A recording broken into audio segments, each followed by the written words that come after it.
नमस्कार दर्शक बंधु पूर्व पक्ष प्रस्तुत देश दर्पणर यही विशेष विश्लेषण को आपण मानू मु परशुराम दास स्वागत करुछि।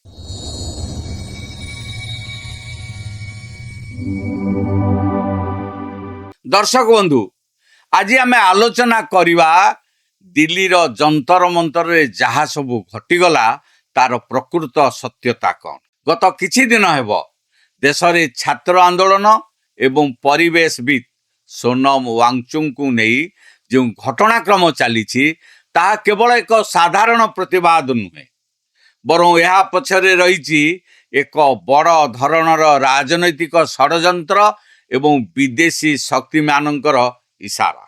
कॉकरोच जनता पार्टीर आंदोलन आरंभ होइथिला सोनम वांगचुक एवं दीपके द्वारा जंतर मंतर रे अनशन दुई दिन बसिबा परे सेमाने आउ बसी पारिले नाही। गत शुक्रवार दिन दिल्ली पुलिस सोनम वांगचुक को उठाई नहीं हॉस्पिटल रे भर्ती कला कारण अदालतर स्पष्ट निर्देश थिला जे तांको जीवन प्रति कोनसी विपद रहिबा उचित नुहे। किंतु प्रकृत खेल आरंभ हैला गत सोमवार दिन प्राय 10,000 रु 11,000 छात्र छात्री एवं अन्य किछि लोक जंतर मंतर एकाठी होई संसद आड़ को माड़ी जीवाकू अपचेष्टा कले, बैरिकेड भांगिले, पुलिस उपरे पत्थर फिंगिले, जेउ कारणरू अनेक पुलिस कर्मचारी आहत हेले। परिस्थिति को नियंत्रण को आनिबा पाई पुलिस को बाध्य होई लाठी चार्ज करिया पड़िला। एही धस्ताधस्ती रे किछि छात्र एवं अन्य माने मध्य आहत होइछन। सबुठार दुखर कथा हला एही आंदोलनकारी माने पुलिस कार्यानुष्ठान बर्तिबा पाई शाहीनबाग आंदोलन भली आगरे झियो माननकु एवं छात्री माननकु रखिले। सेही भीड़ एवं दला चकटारे जने कुन्नी झियो गुरुतर आहत होइछि। पुलिस निज आड़ू समस्तंकु रक्षा करने चेष्टा करितला किंतु भीड़र सेही अराजकता मध्यरे काहाकू बंचाइबा बहुत कष्टकर होई पड़ितला। एही समग्र घटनार दुईटी पक्ष रहिछि।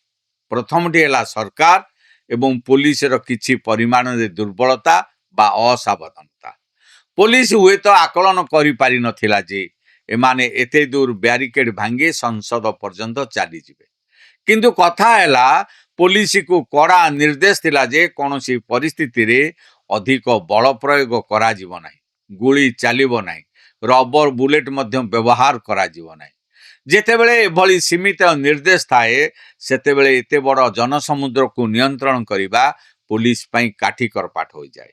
या परे जहा घटिला ता आहुरी हास्यास्पद। सेमानंकर एक प्रतिनिधि दल केंद्र मंत्री जेपी नड्डा को भेटिबा को गले। पुलिस अधिकारी जरिया रे सेमाने समय मागिले, समय मध्य मिलिगला।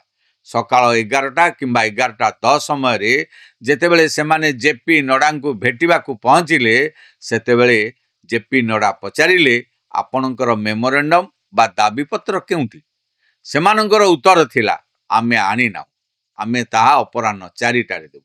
एथिरु आपण माने अनुमान करि पारुथिबे जे एही लोक माने निजर आंदोलन एवं छात्र मानक समस्या प्रति केते गंभीर आउ केते दायित्वर सह ता करूछन्ति। जदि आपण माने कॉकरोच जनता पार्टीर एही आंदोलनर तुलना अन्ना हजारेंको आंदोलन सह करिवे तेबे जानी पारिबे एक प्रकृत स्वतःप्रत जन आंदोलन एवं विदेशी शक्ति द्वारा प्रायोजित आंदोलन मध्यरे पार्थक्य कौन। अन्ना हजारेंको आंदोलन रे लोक माने निज घरु स्वेच्छा छोट पिलामानंको धरी बाहरी आसुते कारण सेतेबेले देश रे कांग्रेस सरकार दुर्नीति विरुद्ध रे जन असंतोष थिला। किंतु आजिर आंदोलन संपूर्ण रूपे शाहीनबागर कहानी को दोहराउछि। जेपरि शाहीनबाग रे भारत विरोधी एवं जिहादी तत्व माने एकाठी होइथिले सेहीपरि एठारे मध्य विशाल ददलानी, शबना आजिम एवं नसीरुद्दीन शाहଙ୍କ भली व्यक्ति माने आसी पहुंचीथिले जहाँकर केबे भी छात्र मानक कोनोसी समस्या सहित कोनोसी संपर्क नथिला। एही समय रे आप्र मुख्य अरविंद केजरीवाल एपरि किछि कहिसंती जहा सुनिले जे केही भी हसी उठिबो। से कहिसंती जे छात्र मानक उपरे लाठी चार्ज जालियानवाला बाग हत्याकांड को मध्य मात दे देछि। आपण माने थरे चिंता करंतु ଜଣେ ସାଧାରଣ ବୁଦ୍ଧି ସମ୍ପନ୍ନ ବ୍ୟକ୍ତି କ'ଣ ଏଭଳି କଥା କହିପାରେ? ଯାହାର ମାନସିକ ସନ୍ତୁଳନ ଠିକ୍ ନାହିଁ, କେବଳ ସେହିପରି ଲୋକ ହିଁ ଏଭଳି କଥା କହିପାରେ। ସେ ଆହୁରି ମଧ୍ୟ କହିଛନ୍ତି ଯେ ଜେନେରାଲ ଡାୟର ନରେନ୍ଦ୍ର ମୋଦିଙ୍କ ରୂପରେ ପୁନର୍ଜନ୍ମ ନେଇଛି। ସରକାରଙ୍କ ସମାଲୋଚନା କରିବା ଗଣତନ୍ତ୍ରରେ ସମସ୍ତଙ୍କର ଅଧିକାର ଅଛି, କିନ୍ତୁ ମିଛ ଏବଂ ଅପପ୍ରଚାରର ମଧ୍ୟ ଏକ ସୀମା ରହିବା ଦରକାର। ଯଦି ପ୍ରକୃତ ପ୍ରସଙ୍ଗ ଛାତ୍ରମାନଙ୍କର ଭବିଷ୍ୟତ ଏବଂ ନିଟ୍ ପରୀକ୍ଷା ଥିଲା, ତେବେ ତାର ତଦନ୍ତ ଚାଲିଛି। ଦୋଷୀମାନେ ଗିରଫ ହୋଇଛନ୍ତି। ପୁନର୍ବାର ପରୀକ୍ଷା ହୋଇ ତାର ଫଳାଫଳ ମଧ୍ୟ ଆସିସାରିଛି। ଆଗାମୀ କିଛି ଦିନ ମଧ୍ୟରେ ନାଁ ଲେଖା ମଧ୍ୟ ହୋଇଯିବ। ଯଦି ପ୍ରକୃତ ଉଦ୍ଦେଶ୍ୟ ଶିକ୍ଷା ବ୍ୟବସ୍ଥାରେ ସୁଧାର ଆଣିବା ହୋଇଥାନ୍ତା, ତେବେ ତାହାକୁ ସ୍ୱାଗତ କରାଯାଇଥାନ୍ତା। କିନ୍ତୁ ଏଠାରେ ପ୍ରସଙ୍ଗ ଶିକ୍ଷା ସୁଧାର ନୁହେଁ, ବରଂ କେମିତି ଦେଶରେ ଅରାଜକତା ସୃଷ୍ଟି କରାଯିବ, ସେଇଆ ହିଁ ମୁଖ୍ୟ ଉଦ୍ଦେଶ୍ୟ। ସେଠାରେ ଏପରି ମଧ୍ୟ ସ୍ଲୋଗାନ ଦିଆଯାଉଥିଲା ଯେ ଦେଶକୁ ନେପାଳ କିମ୍ବା ବାଂଲାଦେଶ ଭଳି କରିଦିଆଯିବ। କିନ୍ତୁ ଭାରତ କେବେ ବି ନେପାଳ କିମ୍ବା ବାଂଲାଦେଶ ହେବ ନାହିଁ। ଭାରତ ହେଉଛି ବିବିଧତାରେ ଏକତାର ଦେଶ। ଏହି ଦେଶରେ ଜନସାଧାରଣ ଯେକୌଣସି ବୁଦ୍ଧିଜୀବୀଙ୍କ ଠାରୁ ଅଧିକ ବୁଦ୍ଧିମାନ। ଏବେ କଂଗ୍ରେସ ନେତା ରାହୁଲ ଗାନ୍ଧୀ ଏବଂ ପ୍ରିୟଙ୍କା ଗାନ୍ଧୀ ଆହତମାନଙ୍କୁ ଦେଖିବାକୁ ହସ୍ପିଟାଲକୁ ଯାଉଛନ୍ତି।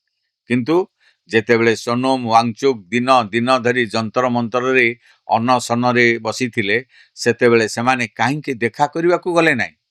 ଯେତେବେଳେ ସଂସଦରେ ଏହି ପ୍ରସଙ୍ଗରେ କହିବାକୁ କୁହାଗଲା, ସେତେବେଳେ ରାହୁଲ ଗାନ୍ଧୀ ମନା କରିଦେଇଥିଲେ ଏବଂ ବିଦେଶରେ ଛୁଟି କାଟିବାକୁ ପଳେଇ ଯାଇଥିଲେ। ଏଥିରୁ ସ୍ପଷ୍ଟ ଜଣାପଡ଼େ ଯେ ଏହି ଲୋକମାନେ ଶିକ୍ଷାକୁ ନେଇ କେତେ ଗମ୍ଭୀର ଅଛନ୍ତି।